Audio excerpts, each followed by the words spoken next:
Hello, my friends. Hello, my family. We are live. RBN. We got a special show for you. We have a great guest with us from the Convo Couch, Fiorella. Isabel will be joining us. I see you join now. Give me a thumbs up when you're ready. I'm gonna bring you in here very soon. Hopefully, you guys had a chance to check out CJ's amazing episode on Mumia yesterday. I am the revolution. We upload every day, so we got a lot of great content. Please like, share, subscribe, so we can get some more content like this coming your way. With that said, I want to introduce my guest, someone I've been following for quite some time. I tend to focus on state violence, foreign policy, class war, more substantive issues. And that's why I appreciate the Combo Couch. I follow their work. I follow what they cover all the time. I want to take this time to introduce Fiorella. Thank you for joining us on Revolutionary Blackout.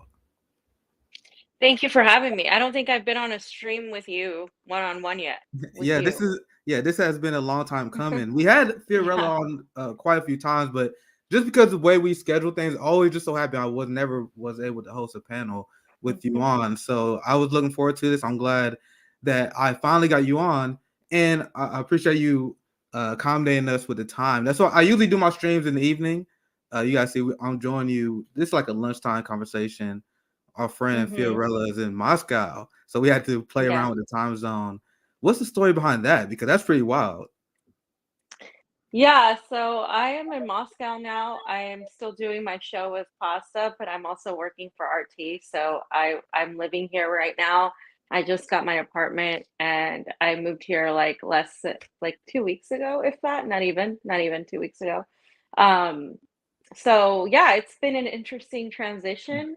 Yeah. It's nothing like they say it is. So I heard it's Russia was falling apart at the seams. I can't believe you made that. You made that travel. Like you're not starving. How's the food there? I heard based on what I heard. I mean, I watch CNN. Follow.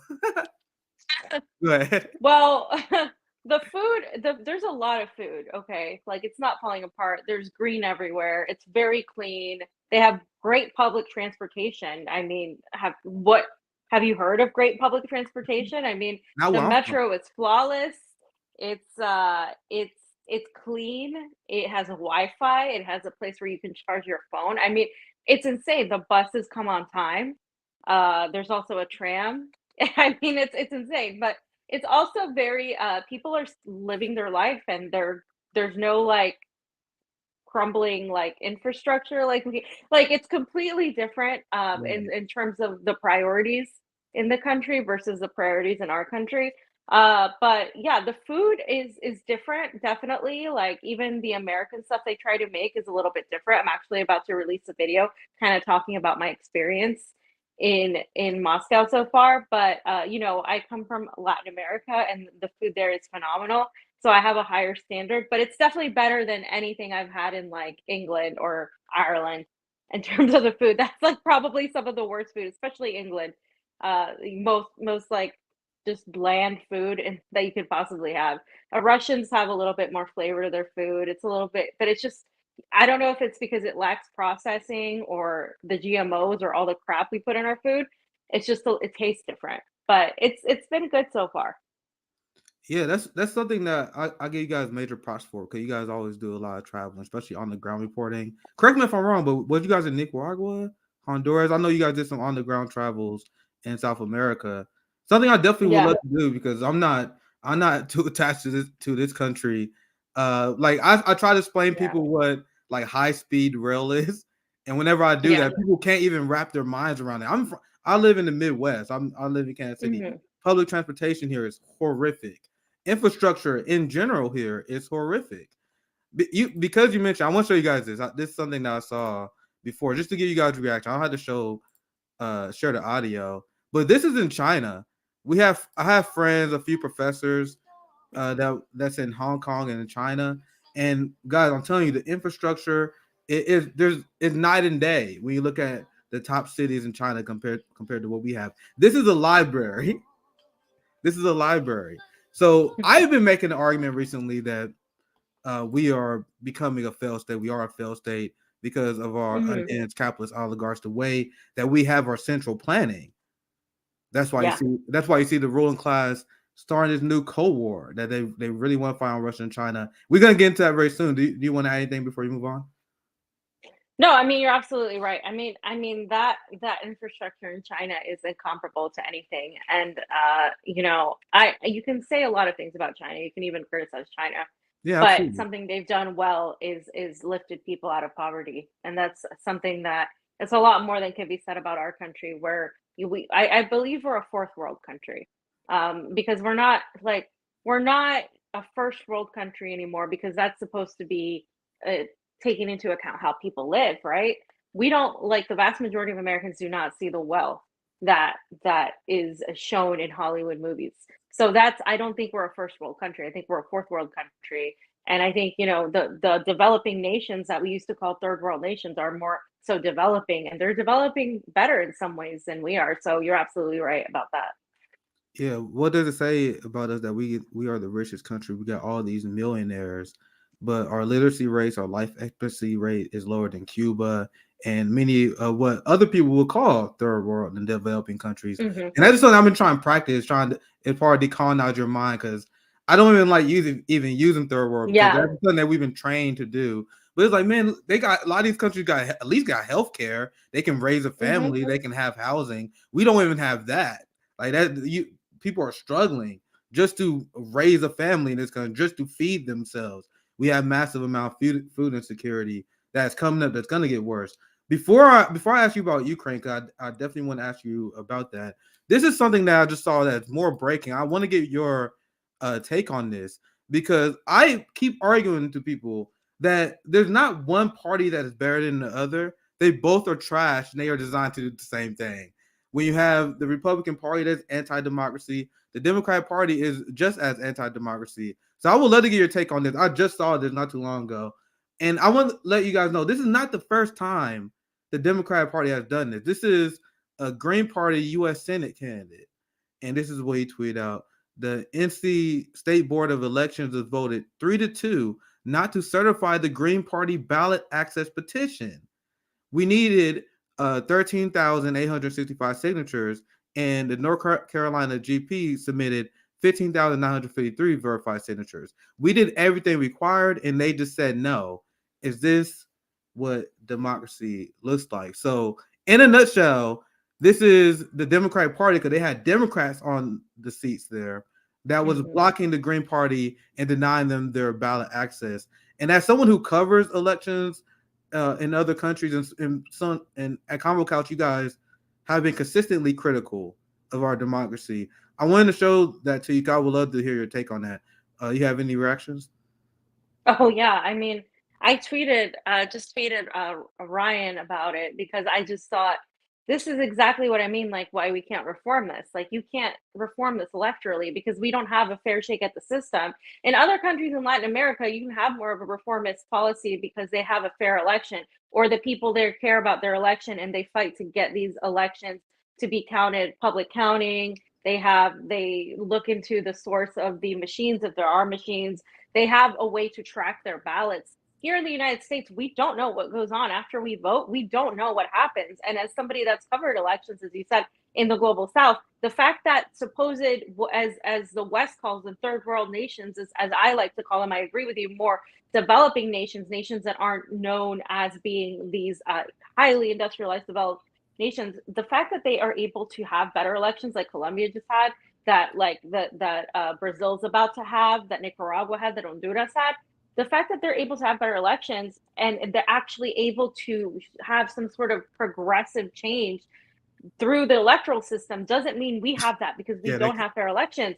And the Green Party can't even get a chance to even compete because the Democratic Party won't allow it. And they have the Democratic Party and the Republican Party both rig elections on their own terms. They're like gangs and they have their turfs and they do this thing. And so this is why I roll my eyes when people say, well, should just vote harder or we just need to do because it just doesn't work. We are not at that moment in time in the United States where we can vote our way out of this. And so that's why I think it's important that this happens. It's unfortunate but it kind of shows where we're at in the United States. They're not going to allow outside voices to come in through the electoral system. They control the electoral system. We live in an oligarchy. We don't live in a democracy. And I think people are still in denial about that. They think that maybe they can just like do something to push it electorally. And I used to think that there could be an inside outside strategy a few years ago when I was part of the Bernie movement and I thought Bernie Sanders could do something. And I have since completely just lost faith in that based on what happened and what he didn't do and what hasn't been done. So we don't have time for that, especially now more than ever, as you can see the economy and the inflation and all of that. Like it's kind of like the house is on fire and people are in denial that it is on fire. Yeah, we've seen it firsthand because just like you, I used to strongly believe in the inside outside game. I used to believe in taking over the Democratic Party. I'm a very scientific minded person though. Like I believe in trial and error. I tried it, saw it didn't work. I saw the system come down on this. I saw the Iowa app, the shot. Like, you see everything that happened. You see the DNC admitted the fact that they rigged the election and they had the right to rig the election. It's like, and that was just my entry point. Then you read history, you see all the times that they rigged the election. I want to show you guys this because this is not even the first time they did this. I had to dig back in my tweets because I reported on this when they did it last year. They do this every year. Every year. This is from 2020. Texas Democrats are successfully suing to kick Green Party candidates off November ballot. This is from last election. Now they're doing it again, and they're going to keep doing it. At the same time, they want us to focus on the January 6th sham TV trials, and they want to say, "Oh, we got the Republican Party that don't believe in democracy. Donald Trump don't believe in democracy. We got insurrections." Meanwhile, they're kicking any opposition off the ballot. Isn't that the greatest form of irony? We've got to keep our eyes on the prize. We got to realize who actually our enemy. It's the Democratic Party, and under this system, where our elections are, this is not me making up studies to show this. You had about 95% of the time, capital dictates who wins elections. That is what it means to have a rigged democracy. Our democracy has been rigged and hijacked by capital. But with that said, since you're in Russia, and I know you've been covering this a lot, we're going to shift gears here to get to what I wanted to talk about. I have covered yesterday, you have Finland, you have Sweden that joined NATO. You have the West that is doing everything possible except looking for peace. Even though you have the citizens of these countries, especially the West, we're looking at gas prices here. We see the food shortage crisis incoming. There's no strategy on part of the West. It's just all about, we got to defeat Russia. We got to defeat Russia. We got to weaken Russia. No overall strategy, though. So I want to get your initial take on that before we move on. Like, what your take on like the West strategy when in starting this new Cold War with Russia? That's essentially the proxy war. We're going to get into that very soon. We got CIA operations that's on the ground. But I want to toss that up to you, Fiorella. What's your general take on the Ukraine war thus far? Right. So the war between Ukraine and Russia is really a war between Russia, the United States, and NATO. It's a proxy war, as you just said, and it is not about Ukrainians and securing democracy for Ukrainians because Ukraine stopped being a democracy, in my opinion, in 2014 when they allowed the United States to come in and pretty much campaign on behalf of a different candidate to throw out Yanukovych. You had Victoria Nuland and Jeffrey Pyatt. You have audio of all of that. You have them giving out cookies and trying to literally control the elections in another country that's supposed to be its own sovereign democratic state. And they managed to do it. And then after that, of course, came the Maidan coup. That was the Maidan coup itself. And then it ushered into a whole plethora of death and destruction for people in the Donbass region, ethnic Russians and Slavs that were murdered by these fascist, paramilitary fascist forces, which is very funny because the Democratic Party is now talking about an insurrection on January 6th by these Trump supporters while sending billions and billions of dollars every other week to Ukraine that is essentially now at this point controlled by the West and also paramilitary factions in the military, which are what's left because the people that went in there as mercenaries and foreign fighters, a lot of them left because they weren't properly trained and they were just using them for fodder and they were getting killed. So they all dipped out. And so now what you have is Russians capturing a lot of the weapons that are there. they're completely taking over these cities. Yet the media will say, oh, Ukraine has a chance, Russians can't win, blah, blah, blah. And they're just creating this perception, and they don't care how how Ukraine ends. They will go down to the last Ukrainian to try to have this perception that they still have the upper hand. And that is essentially what's happening. And the media, of course, the propaganda arm of the West and the military, is using that. And Zelensky is nothing but a puppet. Even if he wanted to do the right thing, he can't, because he would probably be murdered by one of these factions, whether it's the United States, the intelligence apparatus of that, or the paramilitary fascists that control Ukraine. So he's pretty much a prisoner in his own country. So they're using him as this like symbol, putting him in Hollywood, putting him everywhere, plastering him everywhere. And so that is what's happening. And unfortunately, when you mentioned Finland and Sweden, they were never supposed to join NATO. They border Russia. So what happens if I'm Russia and you're going to put Finland and Sweden and you're going to have them join NATO, and then you're going to give them weapons, and these weapons are going to be laid out on Russia's border? Vladimir Putin has said if they do that, Russia will respond. And I firmly believe that they will, because that is a red line that they said from the start, from the beginning, that they shouldn't be crossing. So if that happens, we are headed perhaps for a bigger conflict than anybody wants. And trust me, Russians don't want that. Ukrainians don't want that. And most American citizens don't want that. It is these people who are playing chicken with each other that are trying to make this happen, particularly members of the Pentagon and the State Department that are pushing for a war just so they can create this perspective. Yeah, they just had this NATO summit. We had Zelensky speaking, and I was reading the transcripts, and Zelensky's rhetoric is unhinged. And there is an important context that you brought up, because and not even just him, the person, because he's definitely been threatened. He's definitely a puppet of the West. If he objected in any way, you would see him dispatched by the West and by the Azov Nazis. So Zelensky is just the figurehead of the strategy they are engaging in. But so it's still worth looking to what he's saying. He's literally telling these other countries that we got to continue to escalate this conflict. We don't have to look for peace. We got to send more weapons to Ukraine. And this is the logic that he used. He said, we don't send more weapons to Ukraine, if we don't defeat the Russians right now, you're going to have the Russians spill over and invade other countries. No, I'm dead serious. That's what he said. He said, if you guys don't stop the Russians now, they're going to who knows when they're going to stop. Guys, this is a crazy rhetoric that's come from Zelensky, because we all know that Russia wanted to halt the expansion of NATO. Like, if he wanted to stop the Russian advance, why would you have Sweden and Finland join NATO? That's counterproductive, especially when they already get security assurances as EU states. Yeah. So go ahead.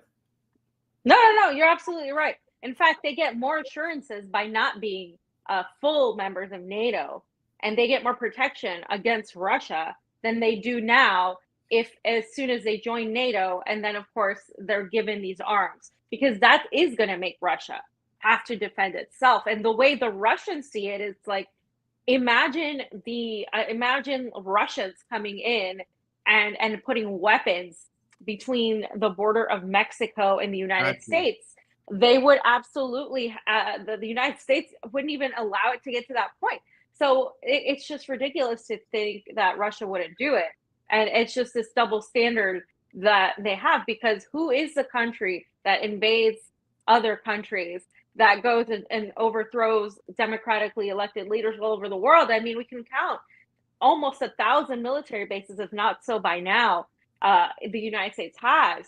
And so it's kind of like ridiculous to say, well, Russia is trying to expand. The expansions that they talk about are Crimea and the now democratic republics of Donetsk and Lugansk, which demanded to be sovereign republics away from Ukraine, because they have more in common with Russia than with Ukraine. And so Western Ukraine has always been partial to the West, and Eastern Ukraine has been partial to Russia. So that is a whole issue in itself. So that's part of it too. And like these nations that want to be a part of the West, sure, You know, Claire Daly said it best recently in one of the takes she had, where she was yelling about how it's not about winning the war, it's about having an endless war. And she echoed Julian Assange in that, because it's not about the winning. They're making so much money off of this.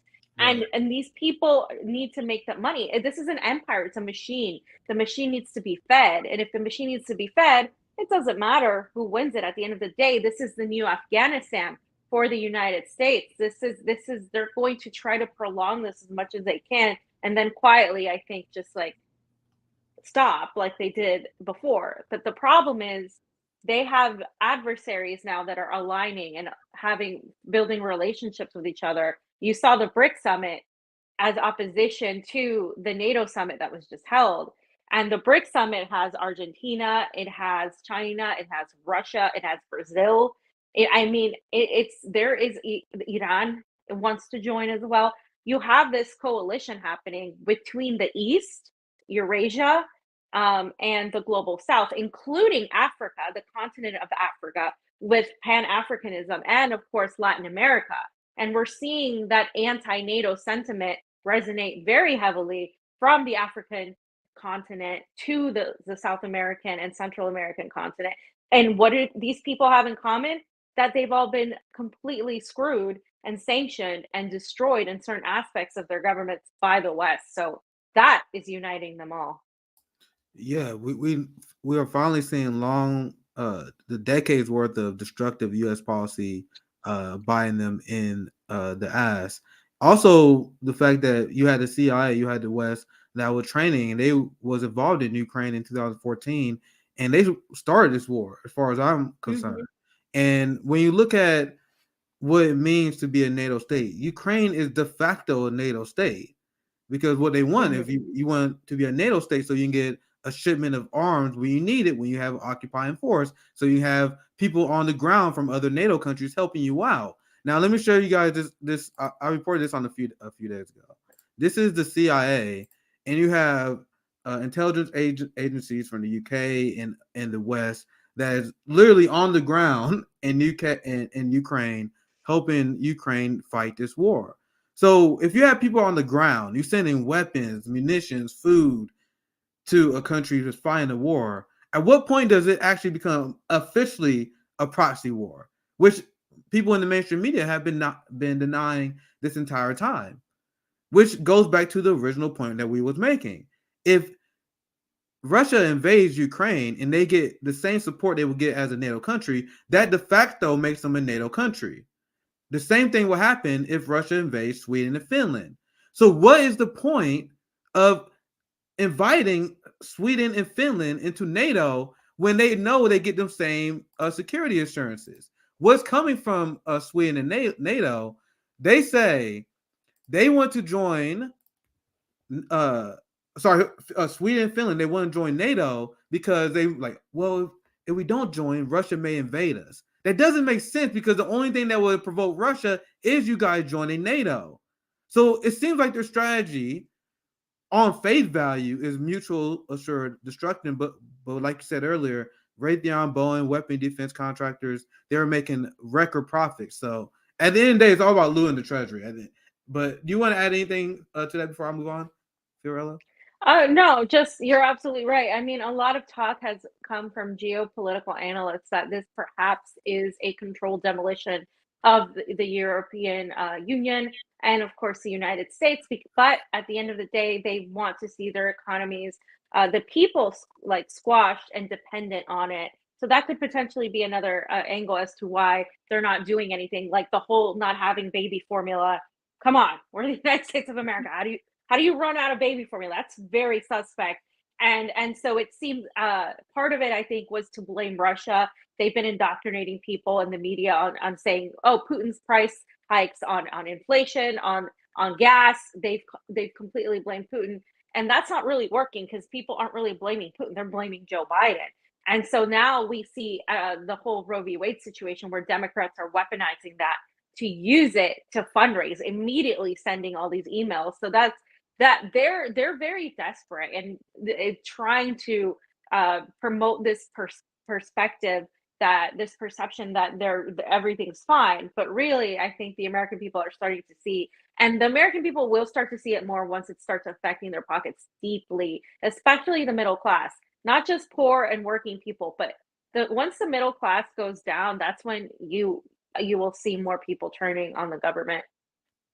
Yeah, not only will people material conditions get worse, they will stop buying the BS of the war. The few people that are, I also made the point earlier that you had people who have Putin derangement syndrome, and now you got the Supreme Court cracking down and taking everyone's rights. So, are we really going to sacrifice the quality of our life fighting a leader in another country? Why we got dictators in our own country that is destroying our quality of life? And I think this is something that people are starting to realize as well. I just want to share a few more links with you here before we move on to the next topic, because this also shows that they have no strategy. Because I want you guys to know that the United States know there's no route to victory for Ukraine, but they are still not advocating for peace.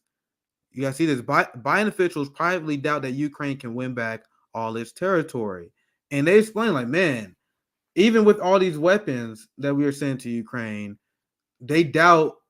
They even said Zelensky probably had to shift his definition of what it means for a Ukrainian victory. But despite this, you have U.S. officials, even though they're more pessimistic, that does not mean they plan to pressure Ukraine into making any formal territorial concessions to Russia. So what they're saying here is, yeah, we know Ukraine is fucked. We know that there's no way to defeat Russia, but we're still not gonna push Zelensky to make peace. Biden just announced they're about to announce 800 million more to Ukraine. So they are constantly funding weapons into Ukraine. And I want to get your reaction to this. I want to share this and toss it to you. This comes from Mike Pompeo.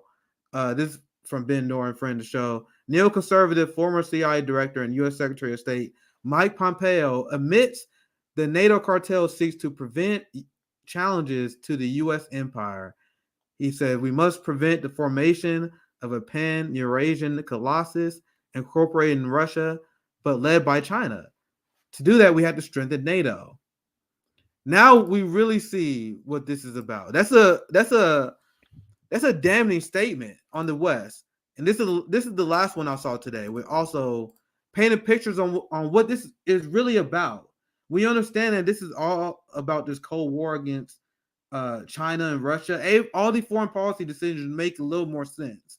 Look, breaking. NATO says China's ambitions and policies challenge our interests, security, and values. What does that even mean? China building stuff? Well, see, I'm one of the people. I'm not blindly defending China. I got criticism of China, but what does this even mean? You guys see what they're escalating? So before we move on, I want to get your last thoughts. Do you want to have anything you want to add on before we move on to the next topic? Oh yeah. So essentially what's happening is multipolarity is emerging with via China and Russia. Russia seemed to have been waiting for China to back it up, and a lot of people were asking why didn't Vladimir Putin stop these Nazis from continuing to spread, and that's a criticism that he got a lot. And a lot of analysts have said, well, perhaps it's because China is now coming into play. So China is backing Russia. And then Iran is also working with them as well. And then you have, of course, the Pan Africanism that I mentioned, and then what's going on in Latin America, where they're building relationships with China via the Belt and Road Initiative. China is working with Nicaragua on several projects. China has worked with Bolivia on transportation. Then you have Russia. Russia and Venezuela are very, very close. They have a very close relationship, particularly around oil and around economic and political relationships. There are several Venezuelans living in Moscow that have this sort of communication with Russia, and so that is 100% set. And so then you have this multipolar world creating. And so that's what they mean by this is a threat to our national security. It's a threat to their foreign policy of unilateralism, where the United States and the West dictated everything from the get-go, and everybody had to adhere to how they wanted to function things. And those relationships were not and were not equitable. Those relationships were, we're going to take your resources in Africa and in Latin America, and we're going to use them for ourselves, and we're going to leave your people poor. China is offering a better solution. Russia is offering diplomatic relationships and solidarity. So then you have this rising, and so part of what I think is happening too is a little bit bigger than that. It's the fact that there is a the Bilderberg group that was meeting. There is the Davos group that's been meeting. These people are primarily from the West, and they have this agenda where they want everybody to follow their line. Once again, this unipolar world. And so then you have the fight against that. You have China and you have Russia. I'm fully of the belief that Putin is pushing back against that very globalist perspective, and because he's a nationalist, he's a more of a conservative, but he's a nationalist. He's not a communist, and Russia isn't a communist country. Russia is a capitalist country, and China also has capitalism. And so what you're seeing is they're fighting against this attempt to basically have everybody act like the West and have the Western viewpoints, culture, and everything be the only thing that reigns. And they're fighting in a more nationalist sense. And nationalism, when you look at the countries that have been subjugated and have been completely and totally sanctioned by the United States, isn't isn't a bad thing when you're fighting against Western hegemony. It's more of like they have to defend themselves and they have to keep their culture against that. So you're seeing this pushback from these nations against the West, and it's actually a very historic moment in time that we're living through. Seeing this, the empire is falling, unfortunately for some of us in the United States, but in a way, the American people need to understand that the world doesn't hate the American people. The world hates the American government.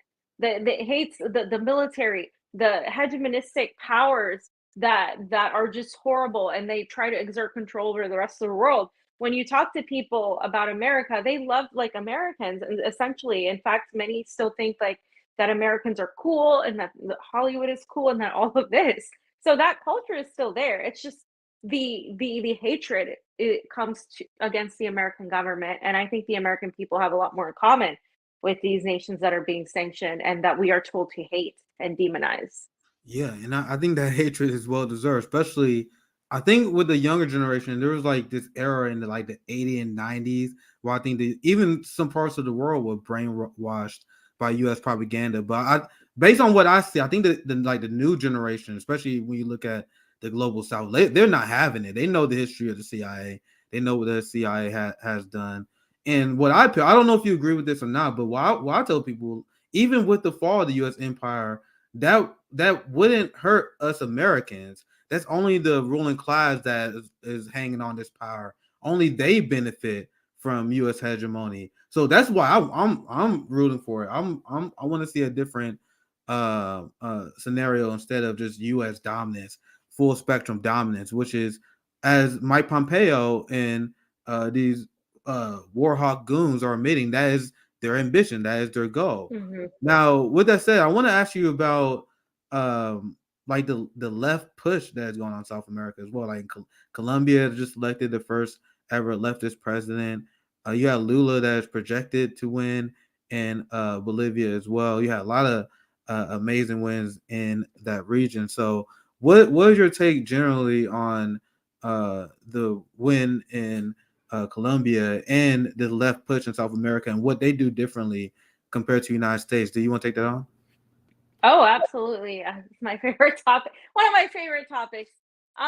So Gustavo Petro just won against this uh pretty much a fascist. I mean, he had Rodolfo Hernandez was the guy who came on as a populist, but he really wasn't a populist at all. He was actually pretty right wing. And when I say right wing, in terms of Latin America, I truly mean right wing. I don't mean a Trump supporter and like just on the symbolic of it and the rhetoric that they say.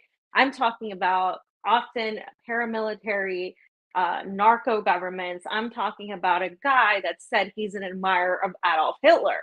So Gustavo Petro defeated him, and the election, I was there in Bogota for the first round, and people were crying. They were so scared of this moment because they said that if they felt like their democracy was stolen, because Colombia had never had a fair election ever. They've had rigged elections time after time after time, and when that happened, when the first round Gustavo Petro won, but instead of the predicted second place winner, which was supposed to be this guy who was called Fico Federico, and he was part of the Uribista government, the same party as Ivan Duque.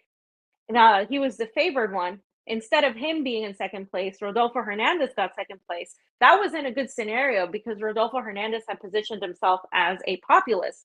And with this sort of populism taking over a lot of the world, it was kind of like a Trojan horse. So immediately they endorsed each other. So Federico endorsed Rodolfo Hernandez. And so that just went to show you that they were doing everything to stop any sort of progressive path for Colombia. And if you don't know, if people don't know, Colombia has experienced decades of civil war, of death and destruction. Most recently, from the year 2019 into 2020 and 2021, there was the complete and total just attack on civilians by police. And this police was the riot police of Colombia. And they started using Israeli tactics on these young kids that were in college, blowing their face off, like blowing their eyes off. Yep.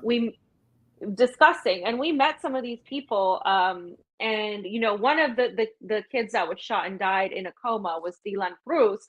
And so this was a moment when, in the second round, when these Colombians were paying so much attention to their elections. We were international observers in the first round. Other people went to the second round and they were watching the elections. They were so ecstatic that for the first time, they were able to elect a president that represented them, and they were able to have this election, which is something that the Colombians couldn't say before because they lived in a narco government, a government that didn't have any sort of democracy whatsoever. And so Petro is not some sort of communist. He's not even a socialist. He's not some radical. He's basically left of center. And so he made this pact with several, in this alliance with several people of certain ideologies, several members, including liberals and more center and center right people. And his vice president, Francia Marquez, is the more leftist one. She actually had, she was hesitant to run with him because she felt like he wasn't like pushing enough.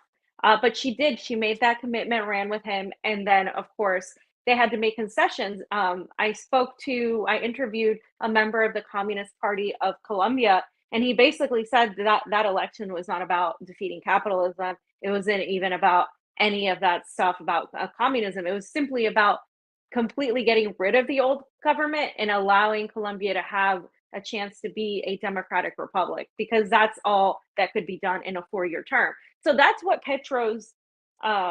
that's what he's supposed to do. He's basically supposed to get rid of the old guard and allow a chance for the building for something more. And Colombia doesn't have the ability to be like Nicaragua or to be like Cuba because they've had military bases in their country. They've, by many, considered to many Colombians, they've been a de facto neo-colonial state of the United States. I mean, they've had so much influence by the CIA, by the DEA, by every single, like the NED, the NGOs that have lived in Colombia. They basically control the country, and many Colombians didn't feel like Colombia was theirs. And so it's going to take time to get rid of that, just in itself. And so it's definitely not, it's definitely not the most, it's not Cuba, it's not Nicaragua, it's not Venezuela, but it is huge that Petro has already opened relationships with Nicolás Maduro. Yes. Venezuela is their neighbor. Of course, this is absolutely beneficial to both nations, in spite of the criticisms he had of Maduro and in spite of the criticism Maduro had of Petro. So there's this whole thing that's happening in Latin America that's called the pink tide and the red tide. So in terms of the red tide, you have the revolutionary countries like Cuba, Nicaragua, Venezuela, Bolivia, which is kind of a mix of the two. And then you have the pink, which is actually Mexico. And AMLO has done amazing things under this progressive government. He's been very, very good of walking that line because Mexico can't just shut out the United States. They're right there. So it's not possible to have like the same tactics all over. Each country has its different history. They're in a different space. But then you look at you look at Peru, you look at Mexico, you look at Argentina, you look at you have Bolivia, you have Honduras that elected a progressive who talked about el socialismo democrático, which is democratic socialism, and her husband was the one that was couped in 2009, Manuel Zelaya. So Xiomara was the one that was able to now be the first woman president of Honduras. We haven't even had that yet. Not that it matters. There's you know what I mean? It's like identity politics. But what they fought against another regime that was, of course, ushered in by the United States. So the United States also backed the Duque government, the Uribista government that led Colombia down that direction. So this is kind of like this tide that's happening is Latin America pushing back against U.S. interference. They simply want the United States out. They want to be able to have sovereignty within themselves, and they want to be able to have these rich countries, which are resource-rich nations, just like the nations in Africa. They don't see the wealth, and they want that wealth to stay within their countries because that wealth is usually exported. So you're seeing this tide happening. And as you mentioned, with Lula in Brazil, that is to come. And the pushback happening in Ecuador right now definitely signals a shift where people are protesting in mass in Ecuador against this corrupt government by Lasso. And so that is essentially a huge deal that's happening, and it can't be ignored. Yeah, that was such a great breakdown. So much great important information. And that's what I would try and let people know about Gustavo. This is a great win because you see him opening relations with Venezuela, which is a big blow to U.S. hegemony. But we all know he's not as radical. He's not as far left as we want him to be. But just that step, and that's what I'm rooting for. All these countries have their own situation. They have their own steps that need to be done before they have like the full socialist revolution or whatever. Because you guys got to remember, like the military is actively hostile against Gustavo Petro and any leftist leaders. I want to see. I don't know if you saw this headline, but this is how the United States was complicit with financing and funding this hostile military force in Colombia that will assassinate leftist leaders. And this is coming from the New York Times, of all people, discussing classified documents. The U.S. believed the Colombian military was behind a wave of assassination of leftist activists, yet spent decades deepening its relationship with the Colombian armed forces, newly released documents have shown. And you had Biden, you had the United States that was friendly with Ivan Duque and his administration, even though they was executing journalists out in the open. You have, and the funny thing, you had Donald Trump, who was criticized for being friends with Bolsonaro. They were like, Bolsonaro's the Trump of Brazil. And now you had Joe Biden essentially doing the same thing, begging for Bolsonaro to attend the Summit of Americas. And the same people who criticized Trump for being friendly with Bolsonaro was quiet when Joe Biden did the same thing, because U.S. foreign policy does not change between U.S. presidents. And with that said, the United States had to beg Bolsonaro to join the Summit of Americas because you have AMLO who called out the United States, and that essentially derailed the entire summit. AMLO, like, honestly exceeded my expectations in terms of how much he like actively like resist. He was a good change for Mexico, but he was just like Gustavo Petro. No one expected him to be like a socialist revolutionary, but honestly, just personally, what I expected, he exceeded expectations in terms of calling out U.S. hegemony. He recently called out the Biden administration and called them for them to stop going after Julian Assange. And that was another blow. And because Mexico spoke out against the United States, the Summit of America was a disaster, which was another sign of U.S. Decline. I know you've been following the Summit of Americas, and the fallout from that. Do you have any comment on that? You want to add anything to that? Oh yeah, that was, I mean, that was such a moment that marked everything that happened after that, because of AMLO doing that, other people opted out. You had, I think, members of I believe at least Chile and Argentina criticized, went to the summit, but they criticized. You had other members send just like their representatives. They didn't send like the full on presidents. You know, they didn't send important people. They just sent some sort of representative. And at the summit, they started criticizing the West, and particularly the president of Argentina. And that's interesting because Argentina, again, isn't like the most leftist government, but again, it's in that going on that route. And Chile's Gabriel Boric, which is, I mean, I think to me, he's the most milquetoast of the people in Latin America right now, to be honest. He still criticizes Venezuela, Nicaragua, and stuff, but he did say that it was wrong to exclude them. And just the fact that they're speaking out against the United States, that wouldn't have happened a few years ago. That's happening now for a reason. And also the People Summit that occurred as a counter event to the Biden Democracy Summit was actually far more popular. It was also taking place in Los Angeles at the same time, and thousands of people attended. They even had to send people from the Biden Democracy Summit to the People Summit to figure out what was going on, because they were like, why is this event so popular? And of course, the moment to me that was really amazing was getting videos directly sent to the People Summit from Evo Morales, from Nicolas Maduro, and from Miguel Diaz-Canel, all Evo, previous president of Bolivia, Miguel Diaz-Canel of Cuba, and Nicolas Maduro of Venezuela sent awesome videos where they were talking about the changes happening and how everybody needed to come together to oppose Western imperialism, and how the empire is declining and how their economies are doing better. I mean, it was just something that I hadn't seen in history ever happen.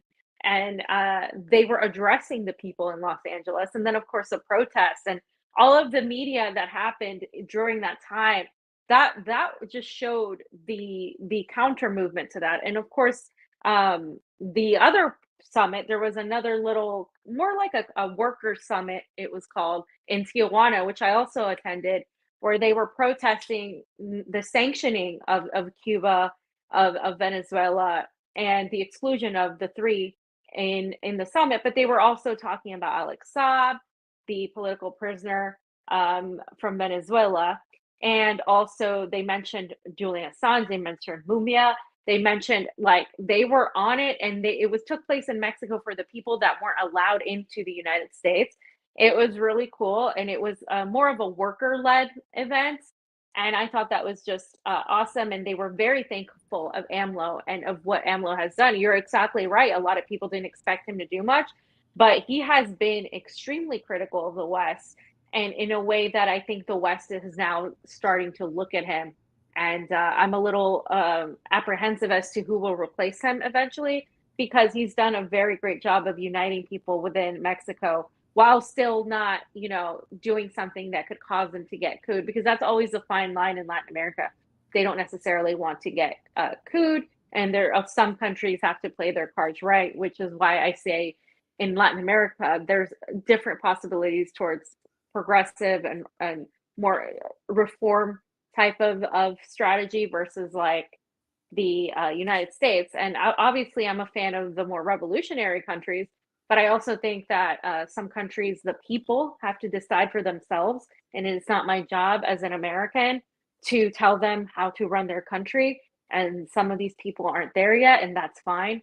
And also, Nick, you asked about how the difference between the left, or how the left here in the United States, or in the United States, is different than the right, or the left in Latin America. I'd The be left in interested to Latin hear. America, they sort of tend to focus on economics. So they're very focused on expanding education, water, healthcare, housing, food sovereignty, like having enough food, like growing their own food, not being dependent on everybody else.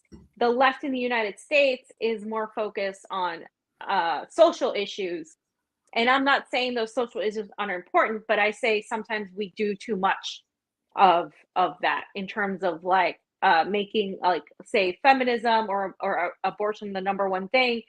In Latin America, a lot of these countries are more conservative, believe it or not, and they're still left economically. They're just more conservative, and they don't really, they're not there yet. They don't talk about those things, so they're more so focused on these tangibles. And I think we've lost complete focus on the tangibles in the United States from the left. We don't focus on that at all. We don't focus on foreign policy. We just focus on a lot of these things that they just they weaponize our emotions, especially on the left, to try to get us to fight, you know, the right, when really we should both be fighting the people at the very top. And of course, you know, that never happens, and so we go in this vicious cycle. So I think that's why you see this movement happening in Latin America, because they're victims of imperialism. They have no choice but to see it. They can't ignore it. So they're fighting for things that are tangible. And in a lot of places, you know, it's not that feminism isn't important. For example, in Nicaragua, feminism means I've asked them, what does feminism mean to you? It means, you know, having money for our to feed our kids. It means having access to school, healthcare, roads, electricity, water. That's what feminism is. And women in Nicaragua are paid the same as men. We can't even say that in the United States. So there's something they're doing right in terms of that we are missing. Yeah, they. It seems like it's just much more discipline, like you said, more kitchen table issues, and there's an active push by the intelligence communities infiltrating the left and having a suitable option. That's why you see powerful organizations that may sometimes do good local work, but their ideology, like the DSA, is believing in working through the Democratic Party, and it's just bad ideas that will have people who otherwise have good intentions just believing in like nonsense, like vote blue no matter who. Like we showed a few people at Roe v. Wade protests who I wasn't even, and I preface this, I don't want to bash them because they're in the streets, they got something they care about, but they're repeating stuff like, oh yeah, I know this is Democrat fault, but we're still gonna vote blue no matter what, because they've been trained that way. The people who call themselves social democrats, the people who call themselves anti-establishment, they were still always trained to believe that they got to work within the system, the Democratic Party system, instead of organizing, instead of supporting working class movements and having a coalition building strategy, instead of just canceling random people over random culture wars that has nothing to do with the material conditions of the working class. And you also brought up like the criticisms of what you see the left and other countries. They would bring up, they would talk about the U.S. treatment of Julian Assange, the U.S. crackdown on journalists. Like they would bring up the crackdown on Mumia. These are things that we talk about. The Convo Couch does a great job covering these things. We talk about these things here. This is from AMLO calling out U.S. policy in Cuba. Once again, AMLO not playing. Mexican president slams U.S. embargo on Cuba as genocidal policy. This is what it means to be on the left, is resisting U.S. imperialism, as Lenin outlining this economic order that, as we living in right now, was established by the United States, the UK, and their allies. This is what the left is supposed to resist. Meanwhile, Bernie Sanders, AOC, and the squad, they don't say anything about Julian Assange. Are they demanding lifting Cuba embargo? Are they calling out Joe Biden for multiple genocides? There's a difference in the left that I see in this country and versus in other countries, and it's clear about how they're able to accomplish goals. Meanwhile, the left is still like, well, the quote unquote institutionalized left, I would say, they working on like their sales pitch for Joe Biden right now in this time. With that said, we about to wrap up here very soon, but I want to get your kind of opinion and your suggestion to people in the face of the whole Roe v. Wade thing. I just talk about like the people I saw in the streets who I think they like. I don't want to bash them because I just think it's propaganda and how people were trained. Like in the streets, some people still say we want to vote blue, but CJ did stream where some people say we're not voting blue anymore. What is your take in general of like this crackdown that we see on the state on not only just the First Amendment rights, Roe v. Wade is just one of many of the crackdown in the capital states. So as we start off, you have any general take on the Roe v. Wade and what our response and who is at fault What are your general take on that before we wrap up? Right. I definitely think Roe v. Wade is purposely being used to foment a more civil war type of divide between people, because this isn't a hot button issue, just like the gun issue, that people are just not going to agree on. No matter how much you try to put logic in, I'm obviously a pro-choice person. I believe in bodily autonomy, period, and that goes for everything. And so for me, I see hypocrisy on both ends of the spectrum, both on the right and the left when it comes to that. So I've pointed that out many times. But apart from that, the reason this is happening now too, I think, is first of all, we don't have a democracy. The Supreme Court justices aren't selected or elected by us. They're selected by a bunch of oligarchs, like a bunch of rich people. They have a life term. That is a problem in and of itself. The fact that they can just decide to do this, and they play political games to do this. I don't think this is, again, a coincidence that it's happening right now, and then that the Democrats started funding off of this, and then the Republicans are like, well, if you want babies to live, you have to vote for us. And then the Democrats are like, if you want women to have a choice, and if you don't want to turn into Handmaid's Tale, you have to vote for us. Even though, as we all know, and everybody has pointed out, the Democrats had Clinton, Obama, and Biden to codify Roe v. Wade. They had the majorities. They didn't do it, and they don't do it because they can fundraise off of it. So I hate when real issues are used and weaponized against us to try to push certain narratives. And that's what I think about the whole thing. I think it's horrible. I think people are going to be hurt by this, for obviously women. And I think it is a part of this message that they're trying to send, that this is going to happen, so then the other side can come in and fight it. But I also think that a part of when you overturn Roe v. Wade, if you look at Roe v. Wade, the decision, and if you look at the fine print of it, it also has to deal with privacy. One of the arguments that was made was due to the privacy that was being infringed. The government has no say as to what you do in your private life. There was, I think Casey was the other case where there was the use of contraception between a married couple, which then was expanded into the use of that via just in general. And so the whole thing was under the Fourth Amendment. You have the right to privacy where the government shouldn't be infringing on you. Well, overturning Roe v. Wade kind of reduces that, pretty much kind of puts it into question. It says that you don't have the privacy, right? And so when we look at what could happen as a result of this decision, a lot of people are missing that part of it. Because, for example, if I want to get an abortion and I go to another state to try to do that, then everything I have is trackable. My cards, my phone, who I've talked to online. There is talk that that could potentially be a way the government could try to use to spy on you, to increase mass surveillance, and then, of course, eventually prosecute people. Will that happen? I don't know. But what I do know is that every single time there is a situation where people push back against the government, or something happens where we get our rights taken away, we don't get them back. Everything that's been used since 9/11, even January 6th, we haven't gotten those rights back. Now the government has an ability, as we learned from Edward Snowden and Julian Assange, to spy on Americans via their cell phones, via their social media, and we have less and less rights to fight back. So not only is Roe v. Wade an issue of women's rights, it's an issue of privacy, as your right as a human being to have your ability to decide what you should do, and what you shouldn't have. You have to show in front of the government, and that's being trampled on. And I don't think it's a coincidence that it's being trampled on as this country is descending into a fascist state. And they want people completely dependent on the government without the government actually providing. And let me just finish off by saying I have healthcare from Russia, because Russia provides healthcare to everybody. And I can't say the same about the United States the entire time I've been living in the United States. So that just goes to show you where we're at.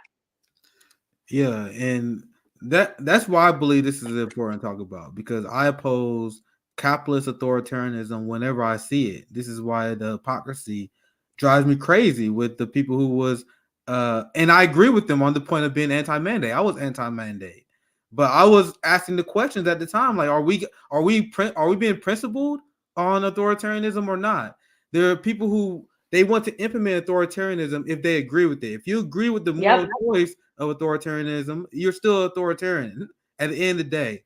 At the end of the day, this is the government deciding how us as workers can plan our family. This is a workers issue. And as a man, that's the best way I can interpret it. I also stand in Hmm. solidarity with my female comrades because I don't think the government should be able to tell us to do what. It's just a very simple concept. It's the same thing I had during the whole mandate debate. It's not a hard decision to make. And I also like to use these big moments because obviously, whether we like it or not, this is a big cultural moment. It's a big legislative moment. I also want to take these time to educate people, let people know who is at fault. So I'm gonna share this real quickly and I'll get you out here, Fiorella, No, you're because good. what what do what do you call a person who used to support he voted to get rid of Roe v. Wade in the 80s. But if he wants to say, oh, that's a long time ago, okay. Not only do you got these people who play politics, you got Biden who's nominating an anti-abortion lawyer to be federal judge right now. Henry Salar just defeated Jessica Cisneros, who he is a pro-abortion Democrat. I'm sorry, anti-choice Democrat. That's what I meant. And Nancy Pelosi and the Democratic Party backed him up. He won. So between the fact that you got them helping anti-choice Democrats winning, you got Biden helping anti-abortion lawyers get federal judge seats. You had the fact that whenever they took power, they didn't do anything to codify Roe v. Wade into law. The word on the street now, the breaking news is that Joe Biden is he's like I'm all for it now, but we see, we see. But with that said, I want everyone to realize this is both parties being complicit in this. Both Hmm. parties are complicit with the Supreme Court taking our rights away. I love the argument you make about the Fourth Amendment because they've been rolling back our Fourth Amendment rights all this entire year. They just expanded DHS power to bust into people's homes. We covered that earlier today. You got the cops that's shooting people just because they have a gun, which means we essentially had no Second Amendment. We got freedom of the press crackdown, no First Amendment, BDS crackdown in Florida, in New York, we have temporary allowances. That's what the Hmm. point that me and Fiorella at the Comic Cons we often want to drive home to you guys. So I appreciate you joining us, Fiorella. I'm gonna give you a chance to say any last thoughts. Also plug Convo Couch, anything else you want to plug as well. Thank you for joining us. Yeah, so the two parties are two wings of the same fascist bird, the same fascist, eagle, I guess is represented. And they're, either, people who get duped into voting for one or the other, they're dumb. These people play team sports, and we need to stop that. And I think the moment people realize that they don't live in a democracy, uh, they'll start seeing it. It might take some time. It might take the destruction of everything. I don't know, but I think at least it helps to have this conversation. I'm glad we had this conversation, Nick. And I think the work you guys do is great. The police violence isn't getting any better, and this is why I went from being more about gun control to being full on about the Second Amendment. I support the Second Amendment, and I guess that's not popular to say on the left, which makes no sense because we're the ones that they come after, especially people of color and poor people. So yeah, that's why you want the guns to go away. Well, why don't we demilitarize the police and also the military first, and the intelligence apparatus. So no, and just thank you guys for doing the work you do, and thank you for having me on. And I'm obviously on the combo couch. You'll see me on RT very soon, Right. and I will share when I'm on RT. But yes, thank you, Nick, and good luck with everything. Yeah, congratulations on the RT. I'm looking forward to that. That should be great. Make sure you guys check out the Convo Couch. I hope you guys enjoy this conversation. We also have the JB and Savvy show. They usually come on around 6 p.m. Eastern time. That's usually when they start. So make sure you guys stay tuned. We got a lot of great content coming for you guys. A lot of great guests that I'm lining up as well. We filling a lot of great guest spots, including this one with Fiorella. So please like, share, subscribe. Make sure you guys check out the Combo Couch as well. Once again, thank you guys for tuning in.